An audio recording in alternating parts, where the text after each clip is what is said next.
hablando del diagnóstico sobre Colombia como Estado fallido. Comillas. Creo que es mucho más profundo. Creo que estamos frente a una nación fallida. Los colombianos no hemos logrado resolver el problema de la construcción de una nación entre los ciudadanos. La construcción de Estado es muy precaria.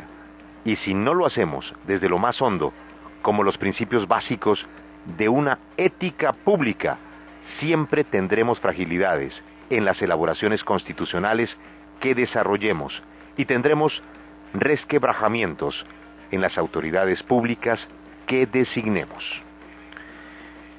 Quiero presentar a esta hora al provincial de los jesuitas. Me refiero al superior Francisco de Rú Rengifo. El padre de Rú es un filósofo de la Javeriana, tiene un magíster en economía en los Andes, es un teólogo, fue ordenado sacerdote en el 75, trabajó en el CINEP, obtuvo un doctorado en economía en la Universidad de la Sorbona en París, es magíster en esa misma disciplina en el London School of Economics, es un líder en distintos programas sociales, es caballero de la Legión de Honor de Francia, se la concedió el presidente Mitterrand y es Premio Nacional de Paz. Desde hace un año es el provincial de los jesuitas en Colombia. Padre de Rú Rengifo, gracias por atendernos, buenos días. Buenos días, Julio, y gracias por esta llamada para conversar sobre estos temas de ética pública tan importantes. Pues que es nuestro tema de todas las mañanas, de ver cómo nos consumimos en la corrupción. Ahí está el listado. Colombia ocupa un muy buen lugar, en el peor sentido de la palabra, en materia de corrupción. Pero padre, usted ha dicho algo que me parece muy importante que nos explique. Para usted, la política de seguridad democrática del presidente Uribe es un discurso del miedo, porque busca que unos colombianos se protejan a través de las armas de otros colombianos. Y para usted, ¿esa política del presidente Uribe es una amenaza?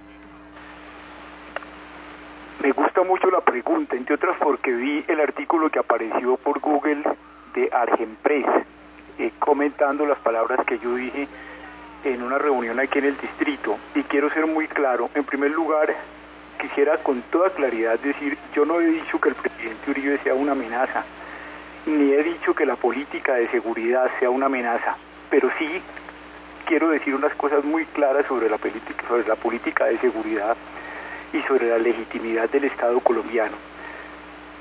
Hago esta afirmación porque me doy perfectamente cuenta que en un discurso de ética pública fácilmente puede ser recogido, lo central de mis palabras está ahí dicho, pero el articulista los traslada a un horizonte de intereses políticos, que no es exactamente mi propósito.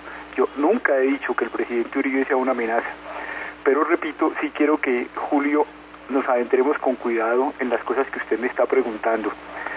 Yo tengo es muy importante, padre, entonces corregir, porque el titular es, comillas, la política de seguridad de Uribe es una amenaza, asegura el provincial de los jesuitas. Sí. Eso no es cierto. Si usted lee incluso las comillas posteriormente al interior del artículo, lo que dice ese titular no corresponde exactamente a mis palabras, y es lo que me preocupa, que un análisis de tipo de ética pública sea trasladado a un manejo político de la información en un momento, por supuesto, de grandes debates políticos del país. Pero sí quisiera ser muy preciso con esto de la política de seguridad y establecer dónde están mis preocupaciones. Hoy en día, en sociología, una de las cosas más hondas que se ha desarrollado es la idea de la construcción del capital social, que es el acumulado de confianza que se dan los habitantes de un país. La seguridad de que podemos creer los unos en los otros, la tranquilidad de que en el pueblo nuestro, en Colombia, tenemos un conjunto de hombres y mujeres extraordinarios, desde los estratos más populares hasta las clases dirigentes, y que nos podemos dar credibilidad unos a otros. Esto es una cosa muy apreciada hoy en día en la construcción de una nación, y que yo creo debe ser la base honda de los elementos éticos que nos permiten construir. Por supuesto, su análisis más profundo está en el absoluto reconocimiento de la dignidad que tenemos todos nosotros, que no se la debemos al Estado, no nos la da nadie, ningún gobierno, ninguna entidad internacional, ni siquiera la viene de nuestras familias. La dignidad la tenemos simplemente por ser seres humanos. Y nosotros, un pueblo soberano, construye un Estado como la institución que garantiza para todos por igual las condiciones de la dignidad. Pero cuando usted pone como elemento central la seguridad, que tenemos que protegernos los unos de los otros, que hay cosas que si no nos defendemos y si no nos protegemos nos pueden dejar en inestabilidades profundas, que la mayor parte de los recursos del Estado o la prioridad de los recursos del Estado deben centrarse en la seguridad. Obviamente la pregunta que le salta al ciudadano es ¿y de quién tenemos que defendernos? Es evidente que en una situación como la colombiana, donde tenemos las FARC y tenemos el ELN y hay narcotráfico, el Estado tiene que tener una actitud propositiva, proactiva, para atacar esos núcleos que son núcleos donde la sociedad se siente amenazada. Pero constituir eso como el elemento central de la política es un generador de desconfianza, que lejos de crear capital social nos pone a todos en una situación que destruye bases muy hondas de la construcción ética. Padre, por lo que le entiendo, o sea, instrumentalizar el miedo pues no es un tema exclusivo de Colombia, ha sido una constante en muchas partes del mundo. Lo hizo Bush y así consiguió la reelección. Exacto. Incluso el discurso de Bush, ustedes recuerdan, fue supremamente duro. Inmediatamente después del 11 de septiembre, yo estuve en Nueva York 15 días después del 11 de septiembre en una conferencia y recuerdo perfectamente las palabras de Bush. El mundo, dijo Bush, es una amenaza contra los Estados Unidos y sus aliados. Y con ese discurso armó una convocatoria en un momento en que, por supuesto, los americanos necesitaban unirse en torno a su presidente. Ese es el discurso del miedo. Y yo creo que con eso no se construye una nación. Sí, pero como nosotros tenemos factores que realmente incorporan ese elemento, no solo los internos como la guerrilla de las FARC y su degradación criminal, sino ahora el factor externo con el vecindario como está y especialmente Chávez, pues el miedo funciona. Claro que funciona, es que precisamente, claro que funciona y puede ser perfectamente utilizable y inmediatamente convoca a los colombianos.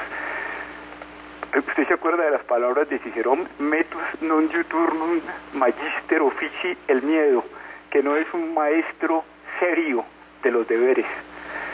Esos son los viejos clásicos latinos que nos enseñaron a tener mucho cuidado con el manejo del miedo. Y por otra parte, fíjese usted que el mismo discurso sobre las bases, que tiene toda una polémica en Colombia y que hay argumentos respetables para protegerlos, tanto desde Estados Unidos como desde Colombia, las bases colombianas utilizadas por los americanos se dicen no son para tocar a nadie externo.